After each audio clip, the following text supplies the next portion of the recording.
The noise of the water from the ice melting on the roof had been constant through the night, each splash hitting the floor right by the front door where I'd been hung. The wind had shaken every one of my little plastic leaves so hard I thought I'd be tugged off the nails that kept me fixed to the wooden surface. Part of me dreaded being carried off by the fierce gusts to God knows where, while a small part relished the thought of adventure. The snowflakes had obscured anything more than a few feet in front of us the previous night, so I couldn't see across the street to Mr. Munro's house, where my new friend Georgie, the all-natural, leafy Christmas wreath, had been made by the family and hung on their bright red front door. Georgie, with his spiky appendages, holly and ivy, not to mention the 10 red berries clinging to him, Sandy, Dancy, Vincy, Frenny, and oh, I don't remember the names. Who names the little fruit on a wreath or a garland anyway? Georgie was a sentimental fool who considered them organs of his green body. As if.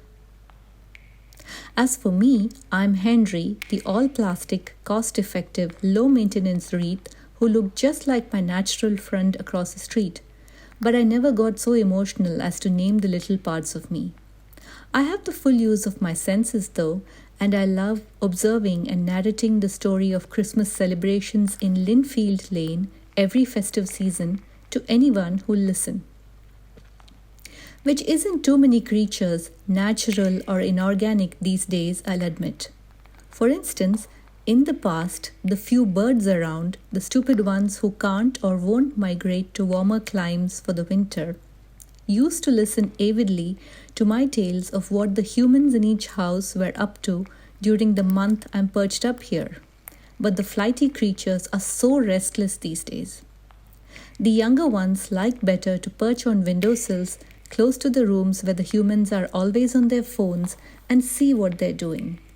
One of the younger house sparrows, a real bird brain called Husky, claimed that humans these days love birds because most times when he peeped in, their phones were on a screen with a little blue bird on it, and they talked a lot about tweeting. As if.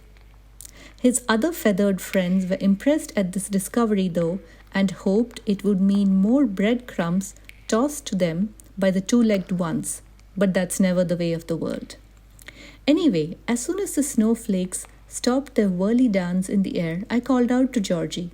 He'd survived the rough night, although his poor, round, green body sparkled stiffly with icicles and the berries looked a bit shriveled. But he still responded courteously and said he'd thaw in a bit. He was glad that I'd survived as well, although I've explained to him a dozen times that I was pretty much indestructible. But that's the way of the world. Every creature thinks the other one is the same as themselves.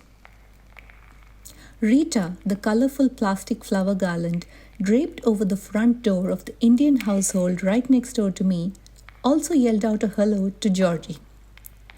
Rita is hung over the top of the door by the Indian family, Hindus she called them, to celebrate a festival quite close to the onset of Christmas.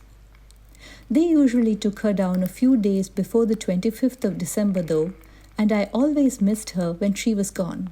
Still, she was back every November, and for part of the next month when we decorations are unboxed and retrieved from cold, dark, dusty attics to be proudly displayed in the front where the best views are.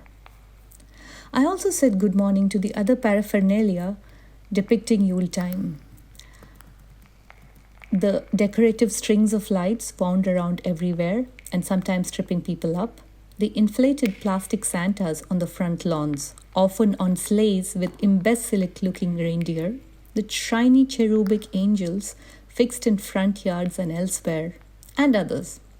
Of course, I'm the pride and joy of the house because I'm right there in plain view, but I don't mind if the other decorations get a little credit for beauty now and then. "Hey there," I heard a slightly raspy voice call out to me. At first, I thought it was the plastic Frosty Madison the snowman. We give them last names based on which house they're part of, over at Mr. and Mrs. Madison's garden.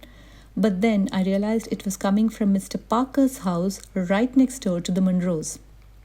I directed my gaze more closely there and saw an actual snowman built in the yard, grinning at me with his pebbled teeth. "You forgot to say hello to me, bud," he said, his voice rough from the millions of ice chips and snow that rasped against each other when he spoke. "I'm new here. They made me just an hour ago." "Well, hello to you too, Frosty Parker," I replied courteously. "I am Henry, the pride and joy of the—" "Oh, I know who you are," he laughed loudly, and I wondered one of the little stones didn't fall out of his mouth. "Henry, the famous artificial wreath, the self-crowned king of the neighborhood, the snoopiest of the decorations. Yes, they told me this morning." "Well, I'll be. Who told him that? I'm not snoopy at all. I just like to take an interest in everything is all." I got more annoyed when I heard the sparrows twitter and Jason, the lone blue jay across the yard in Miss Lisa's garden, join in the laughter. That's the last time I tell them where the worms in the snow are hiding, I swear. I was fuming thus when I heard a car door slam and saw Mr. Monroe stagger out of the family's blue sedan and walk unsteadily to his house. I watched as he weaved his way up the steps and knocked loud enough on the front door to get a dozen wives and children rushing to answer it. It's a wonder Georgie didn't fall off that door. I suppose he was used to Mr. Monroe's harsh treatment of things around him already to learn how to keep holding on. Jack Monroe opened the door. A cute 6-year-old with his t-shirt on backwards and his pants almost falling off his skinny body. He seemed to be wiping his nose on his t-shirt sleeves, and I heard his father curse him loudly for it. I didn't hear what the little boy said in reply, but those of us around them knew that he wouldn't be rude to him. Mrs. Monroe appeared now, a frail-looking woman with a look of fear in her eyes, and ushered the boy away. Mr. Monroe shouted something at their retreating backs, then slammed the front door closed. All was silent again for just a few seconds. Then we heard the sound of crockery smashing against the kitchen floor, which was right by their living room. Not again! Things had been terrible at their house since Mr. Monroe was laid off from his job just before the festive season. He began to drink too much, and we had watched sorrowfully as the once warm-hearted and easygoing father and husband transformed into a monster likely to lose his temper at the smallest of things. He normally vented his ire on inanimate objects though, so we were shocked and concerned when we heard screams from inside the house. Mrs. Monroe's voice pleading with him to stop, and Jack's shrieks of terrors as the sound of a hand slapping something like that sounded like flesh continued. I looked around at all my friends, organic and not, and saw that everyone looked very uncomfortable. The Parker's sassy snowman's mouth actually drooped downward for a few seconds, like he was miserable at what we'd just heard. Husky hid his head under his wing. "Georgie, are you okay?" I called out to him. He replied that he was all right. "We need to do something, you know," Rita called out. "This can't go on." "You're right," I snorted. "We can do a whole bunch of things to stop a human from doing a whole bunch of things." As if. "Why not?" she retorted. "Didn't you and I notice a burglar sneaking into the Clarksons' house one night last season? Didn't we alert the cats in the backyards till they started howling and woke up the humans who came outside to see what the matter was and spotted the thief?" She was right. We could do something. Just a few things. "Wouldn't hurt to try, I suppose," I told her. "All of us need to work together, though. All right?" "We are with you, Henry," I heard a chorus of voices from all the animate and inanimate creatures. It took a few more hours before we could execute our plan. Mr. Monroe had stormed out of the house by then, but he returned just as the sun was setting. When the plastic Santas saw the headlights of his car zigzagging unsteadily at the top of our street, they danced around in a certain way, and the ones which could sing at the touch of a button began caroling, thus tipping off the rest of us. We looked over at Mrs. Wilson's yard, where her huge plastic Santa shoved himself off his tethering and launched himself right at the blue sedan. Earlier that day, Jason had woken up some very grumpy squirrels from hibernation and got them to nibble at the ropes to make them much weaker. The Santa landed right in front of the sedan, and Mr. Munro swerved to avoid him, then hit the curb. He opened his door and got out unharmed, we were glad to see, except for a bump on his left cheekbone. He stood there with his mouth open as he saw the fat, inflated bringer of gifts glare at him with his lit eyes. We'd asked Santa Wilson to pull on his angriest expression, and he didn't fail us. Mr. Munro had some trouble shoving Santa off the middle of the street and back to Mrs. Wilson's yard, and during that time, the birds went into action, pelting his car with their droppings. It was impressive. Some of the feathered critters even tossed handfuls of rotting berries until the sedan's front, top, and sides looked gross. When he returned to his vehicle, Mr. Munro tried vainly to clean the windshield and other surfaces, then gave up and started driving home, more slowly this time. We could barely see through the mess, but he fingered his bruised cheekbone and looked more thoughtful as he neared his residence. As he parked in his driveway and exited the vehicle, the Christmas lights all around the street switched themselves off. Mr. Munro blinked in the sudden darkness, looking around as if he'd never seen the street before. Next, the Christmas trees everywhere began shaking and rustling their leaves, moving around in the direction of the wind, so their branches made spooky, swishing sounds. We Wreath could move around a little on our fixtures and added to the unprecedented noise. Mr. Munro's head whipped around in all directions, but he couldn't tell where the sounds were coming from. We could see him rubbing his eyes and shaking his head. Now, Frosty Parker spat out his pebbled teeth one by one at Munro's face, then his carrot nose. We'd agreed he could keep his eyes. At first, Munro didn't know where the little missiles were coming from. Then he saw Parker from across the yard with holes where his nose and teeth used to be and gasped in shock. Parker even nodded his head with some difficulty as the eyes had set in more firmly over the course of the day, and Munro now let out a scream of terror. He turned now and rushed to his front door, which is when Georgie the Wreath simply dropped off the nails, pinning him to the wood, and fell right around Munro's neck. The ivy and holly in the wreath jabbed him sharply, and he howled in distress.